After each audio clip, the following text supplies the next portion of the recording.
In the first chapter of the book of Exodus, we find that the Egyptians had put slave masters over the Israelites to oppress them with forced labor, and they were ruthless. They made the people of Israel work as slaves, and they made their lives bitter with harsh labor and brick and mortar and all kinds of work in the fields. Then the time came when Yahweh said to Moses and to Aaron in the land of Egypt that this month shall be the beginning of months. It shall be the first month of the year to you. He went on to say, speak to all the congregation of Israel, saying that on the 10th of this month, every man shall take for himself a lamb for his father's house, a lamb for a household. And if the household is too small for the lamb, let him and his neighbor next to his house share it, according to the number of the persons. You shall make your count of the lamb according to what each household will eat.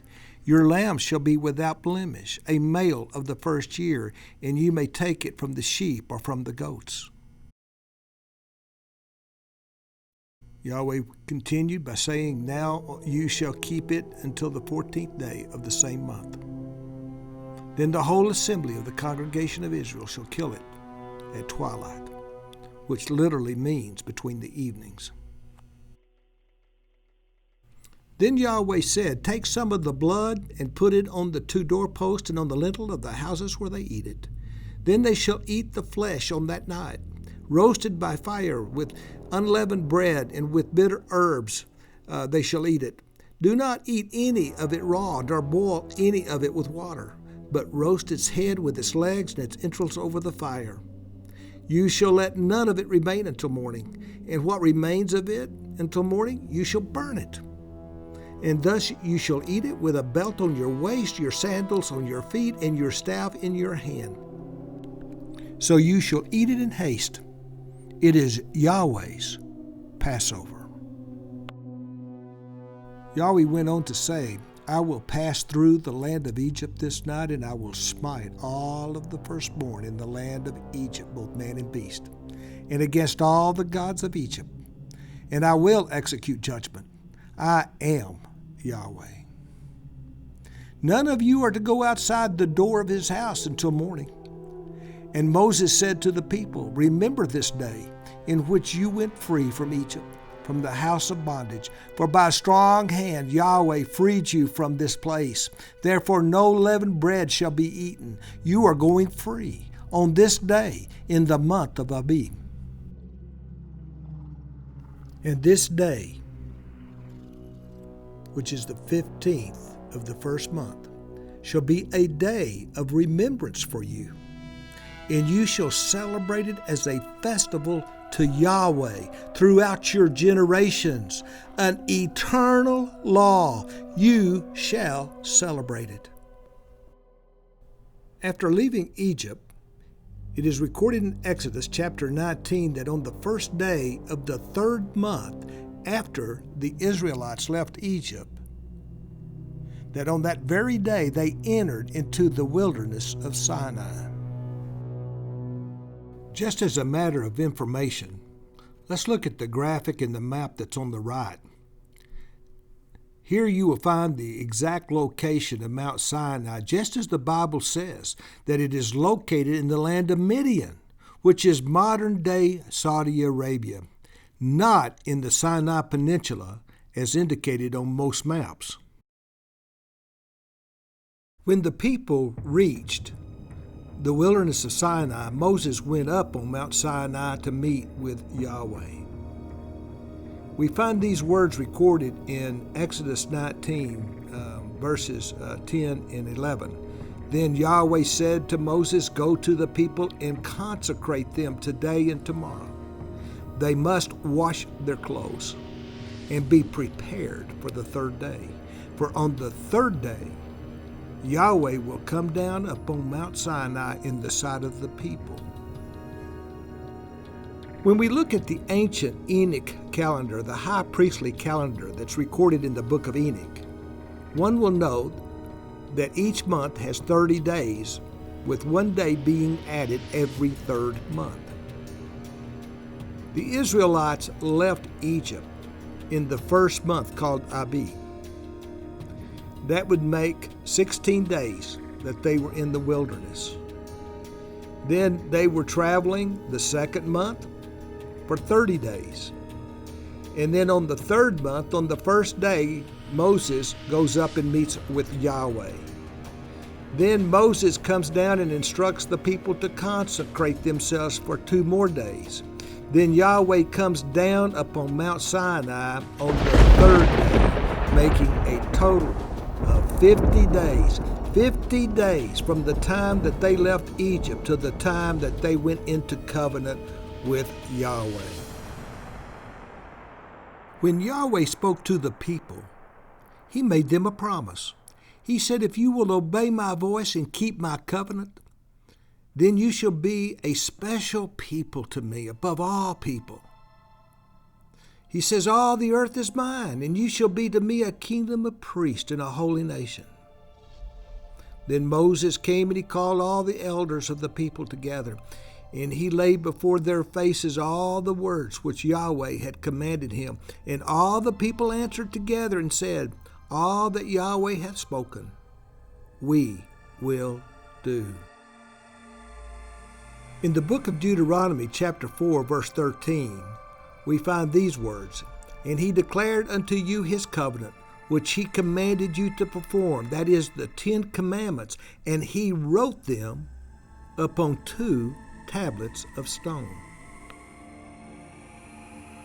Undoubtedly, it was a fearful thing for the people to stand at the base of Mount Sinai and hear the voice of their Creator. In Exodus chapter 20, verse 18, we find these words spoken.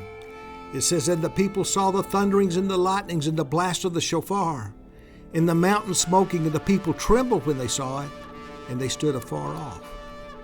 Note, if you will, that the word for thunderings and lightnings in Hebrew is voices and flames. Okay, now let us look at the new covenant.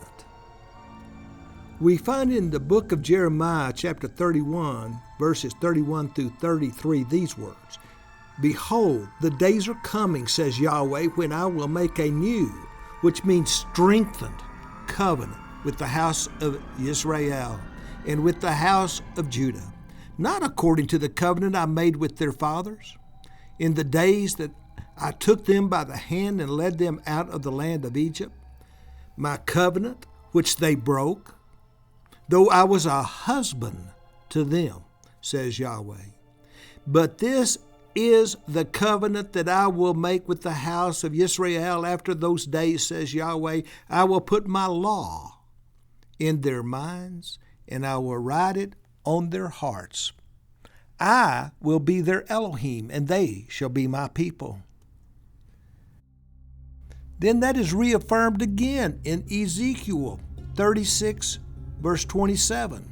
And I will put my spirit within you, and I will cause you to walk in my statutes, my laws, and you shall faithfully observe my ordinances, my rules, my ceremonies, and do them.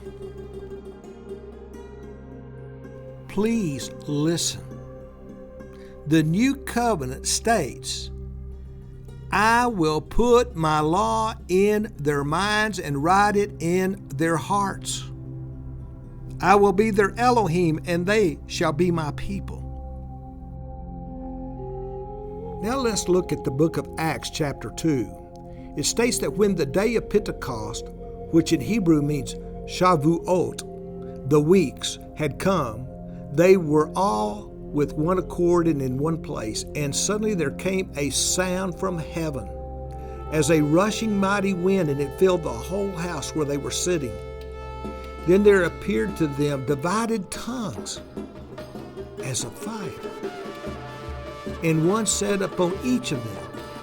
And they were filled with the Holy Spirit and began to speak with other languages as the Spirit enabled them. Now listen to me. It is no mistake, And it is no coincidence that what was heard and seen at Shavuot, what people now call Pentecost, was the same miraculous manifestations witnessed by the people at Mount Sinai at the giving of the law. They saw the voices, and they saw the flames. In the early part of my career, I made several moves to different cities throughout the United States. And likewise, I joined a local church in each of these locations. Also, I attended various churches, conferences, and sessions that were hosted by recognized pastors and theologians. In all my travels and my church affiliations, I never once heard any pastor or theologian say anything regarding what I am about to share with you. Number one, the events that occurred on Shavuot, what is now called Pentecost by the Christian Church, mirrored the same events that occurred at Mount Sinai at the giving of the law. Number two, what the people in Jerusalem witnessed on Shavuot, Pentecost, was not the beginning of the church, but rather the regiving of the law, the new covenant that was mediated by Yeshua, the Messiah, rather than Moses. Number three, the law was given to the people of Israel after being set free and delivered from bondage. Number four, the Old Covenant and the New Covenant are one and the same with one exception.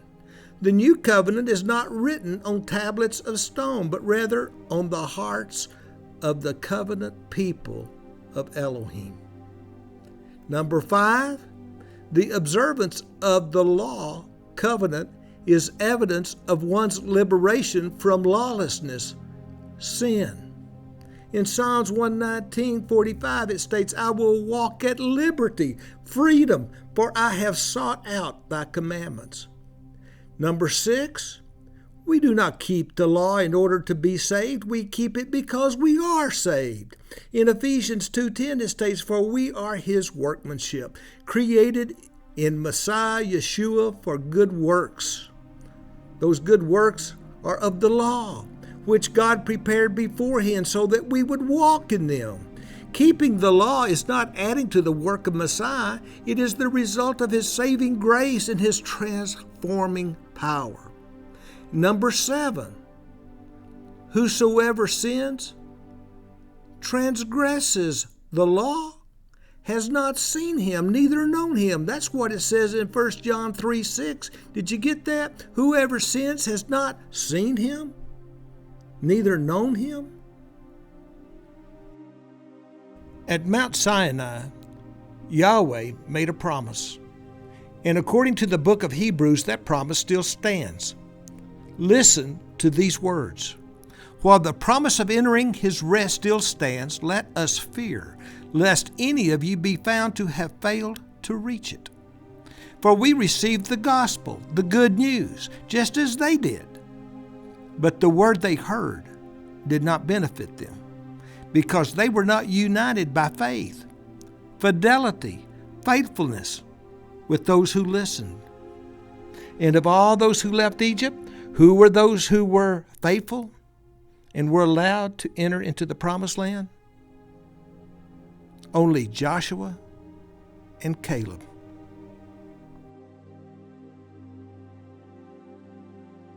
Did you get that? We received the same gospel, the good news, as they who came out of Egypt.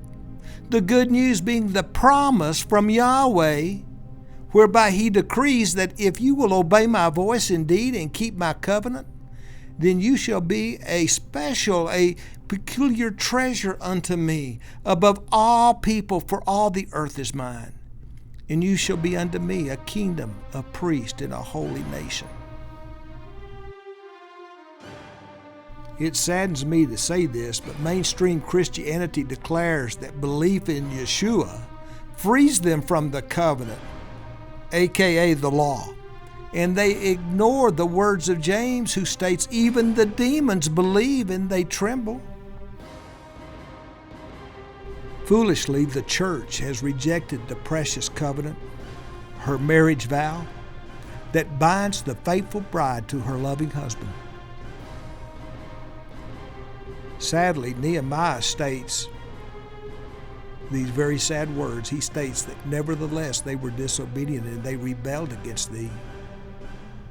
And they cast your law, the covenant, behind their backs. And they murdered your prophets who testified against them to turn them back to you. And they wrought great provocation. Unfortunately, most people just don't get it.